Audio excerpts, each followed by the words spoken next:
Il y a même des serviteurs de Dieu qui se promènent dans les cours de les fidèles, dans les cours de la population ivoirienne, en leur disant, n'allez pas chez le prophète Élie Shalom, parce qu'il est sorcier, les marabouts, les féticheurs.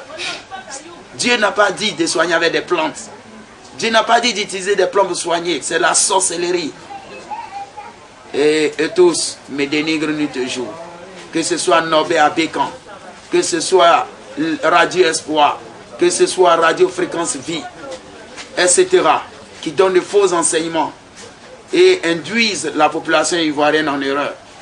Mais l'Éternel me charge de vous dire, vous, responsables de Radio Espoir, l'Église catholique Sainte-Anne de Port-Boué, et responsable de l'Église, responsable de la Radio Fréquence Vie à Cocody, l'Éternel me charge de vous dire, tous ceux-ci seront frappés d'un terrible incendie.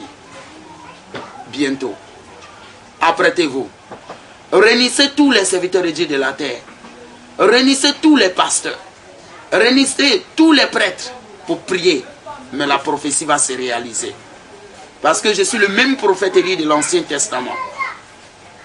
Dans l'Ancien Testament, Élie que j'étais seul contre tous les serviteurs de Dieu. Mais c'était moi seul mes prophéties qui portaient. Et le même défi, je vous lance le même défi de l'Ancien Testament. Vous êtes nombreux contre moi seul. Je vous lance le défi. Et vous verrez la suite. Ce sont les miennes, c'est-à-dire mes prophéties qui vont se réaliser. Je vous donne le temps. Je vous lance le défi. Je vous donne le temps de rassembler tous les serviteurs de Dieu de la terre. De toutes les manières, vous tous les serviteurs de Dieu de la Côte d'Ivoire, vous m'avez toujours traité de faux prophètes, de menteurs, de marabouts. Mais je vous donne l'ordre de vous rassembler. De prier, jeûner, prier contre moi seul.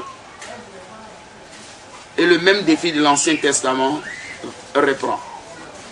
C'est moi seul, mes prophéties qui vont se réaliser sur vous. Et je vous donne cette prophétie qui va se réaliser bientôt. Et vous serez confondus et ça va se réaliser. Voici dans peu de temps, à cause de ce message que je donne de la part de l'Éternel, tous les serviteurs de Dieu de la Côte d'Ivoire vont se rassembler et me combattre.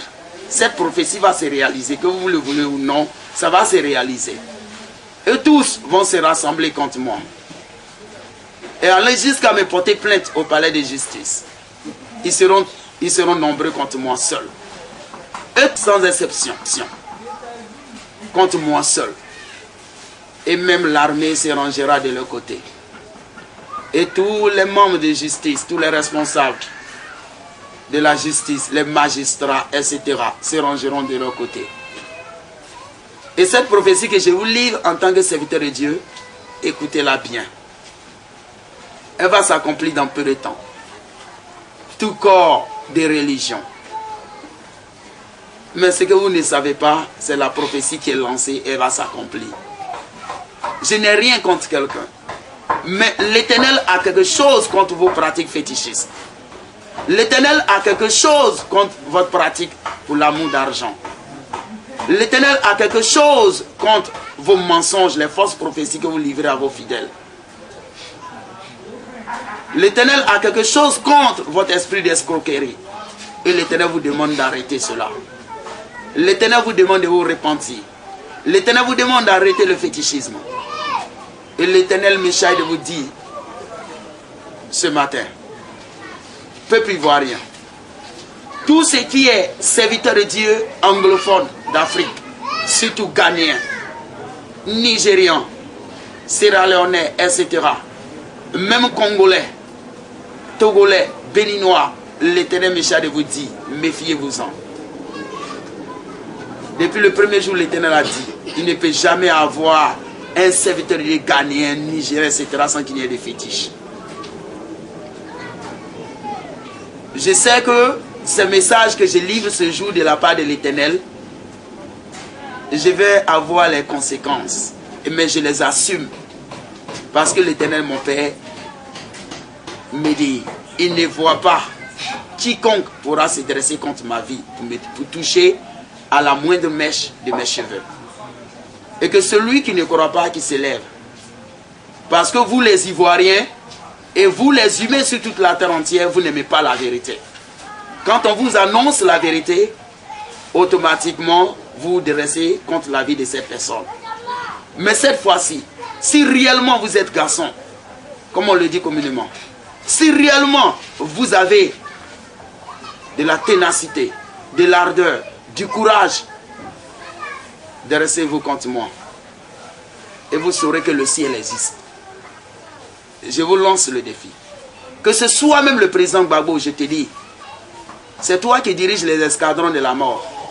Avec Assaraté Edouard, Mango Philippe, etc. Et Anne Kessi, etc. Je vous lance le défi. Si vous êtes vraiment dans la foi, en disant qu'on a la foi et on décide de faire périr le prophète Élie Shalom parce qu'il nous a livré cette prophétie, je vous lance le défi. Essayez. Et vous saurez que le ciel existe. Parce que l'Éternel sait que c'est vous qui planifiez les escadrons de la mort, les différents assassinats, les différents enlèvements, les assassinats dans la forêt du Banco, etc. Et Blé Goudé avec ses cassés, etc. qui boivent du sang humain pour avoir la puissance mystique. Et ce fétichisme qu'on appelle la langue des lions. Lorsque Blé Goudé passe à la télé qui parle, il dit jeunes patriotes, sortez dans les rues pour aller marcher. Tout le monde automatiquement, la jeunesse est hypnotisée. Et tout le monde sort aveuglement sans réfléchir. Mais c'est le pouvoir du sang. Ce qu'on appelle, ce fétiche qu'on appelle la langue du lion. Donc voici un peu comment les choses se passent. Les Ivoiriens qui sont bêtes, qui n'ont pas le discernement. Quand Blé Goudé sort à la télé et il dit jeunes patriotes, sortez dans les rues, allez marcher. Et vous sortez, c'est vous qu'on tue dans les rues, lui il se cache. Mais aujourd'hui, l'Éternel Michel vous dit, jeunes Ivoiriens, surtout la jeunesse ivoirienne, cette fois-ci, l'Éternel vous met en garde. L'Éternel qui va souffler sur la Côte d'Ivoire, tout un jeune Ivoirien, ou tout Ivoirien qui va sortir dans les rues, se disant jeune patriote pour aller marcher. L'Éternel Michel te dit qu'il va te nettoyer par les balles. Cette fois-ci, l'Éternel n'aura pas de pitié. Tu es déjà averti. En Côte d'Ivoire, il y a plein de sacrifices humains. Et vous allez voir cette prophétie que je vous livre. Et ces prophéties que je vous livre. Dans peu de temps, même que ce soit les Corée Moïse, etc., même les Blé Goudé, toutes les autorités qui ont été citées dans ce film, et elles sont nombreuses. Elles sont nombreuses. Elles sont nombreuses. Toutes ces autorités vont décider de me porter plainte. La prophétie va se réaliser. Et dans peu de temps, mon nom sera sujet de tous les débats à la télé, à la radio. Mon nom et mon histoire. À la télé, à la radio, tous les serviteurs de Dieu vont se dresser. Et les autorités vont se dresser. Et dans peu de temps, tous les journalistes de la presse écrite vont commencer à débattre mon histoire. Beaucoup me traiteront de menteur. Beaucoup me traiteront de féticheur. Beaucoup diront que c'est parce que je vais me faire voir. Beaucoup diront que c'est parce que je suis un plaisantin, etc. Que je suis un féticheur marabout. Cette prophétie va s'accomplir, Ivoirien. Toi en ce moment qui est devant ton écran, qui assiste à ce film. Cette prophétie va s'accomplir.